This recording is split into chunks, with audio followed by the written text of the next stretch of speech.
సూర్యాపేట జిల్లా మేళ్ల చెరువు మండల కేంద్రంలో రైతుల ఆందోళన చేపట్టారు. మట్టపల్లి లక్ష్మీ నరసింహస్వామి దుకాణం యజమాని నాసిరకం జొన్న విత్తనాలు అమ్ముతున్నాడని ఆరోపించారు.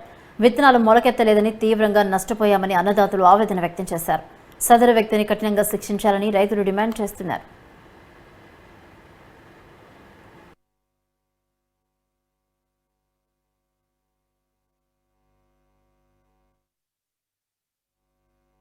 నా పేరు గోపిరెడ్డి చింద్రియాల. మా తమ్ముడు ఇక్కడ పజ్జొన్నలు అని చెప్పి తీసుకొస్తే అవి ఖాతా చేలో పెట్టిన తర్వాత మోకాల లైట్లో ఉండి అవి జొన్నలు కూడా తెల్లగా అయిపోయినాయి.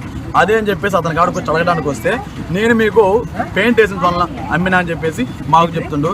ఎవరైనా సరే ఒక రైతు అన్నాడు పెయింట్ వేసిన జొన్నలు తీసుకుపోయి భూమిలో పెట్టుకుంటాడా అండి? దాన్ని ఒకసారి మీరు చెప్పండి.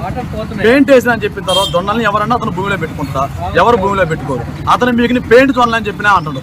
అసలు పెయింట్ జొన్నలు ఎక్కడైనా సరే మన భూమి మీద ఉన్నాయా? భూమి మీద పెయింట్ జొన్నలు బండుతున్నాయా? పెయింట్ జొన్నలు అనేది వీళ్ళు పెద్ద ఒక స్కామ్ అండి, స్మగ్లింగ్. రైతులు మోసం చేయడం తప్ప వేరేదైతే ఏమి లేదు. ఎన్ని ఎకరాలు కొన్నారు మీరు? మా ఊరు వాళ్ళు దాదాపు 30 ఎకరాల దాకా వేసారండి. అదే ఇక్కడ అక్కడ ఏది మట్టపల్లి లక్ష్మీ నరసింహ అనే షాపులో 30 ఎకరాలకు మా ఊరు రైతులు తీసుకొచ్చేసారండి. అయితే మేము పచ్చజొన్నలు కావాలని చెప్పి మేలచెరు కిరాణా షాప్కి రావడం జరిగింది. వస్తే పచ్చజొన్నలు ఎంత అంటే 65 రూపాయలు అని చెప్పి మాకు అమ్మిండు. అమ్మినాక మేము అందరం కలిసి చదవబెట్టిన మా ఊరోళ్ళు కృష్ణాపురంలో రైతుల దగ్గర తెచ్చుకోరు పచ్చజొన్నలు అని చెప్పి. ఇలా పొలం అది చూస్తే ఈ విధంగా కంకిరిచింది.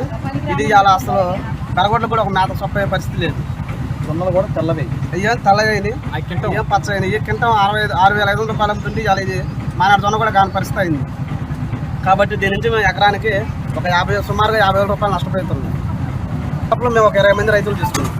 మొత్తం 30 ఎకరాలకు తీసుకున్నాం.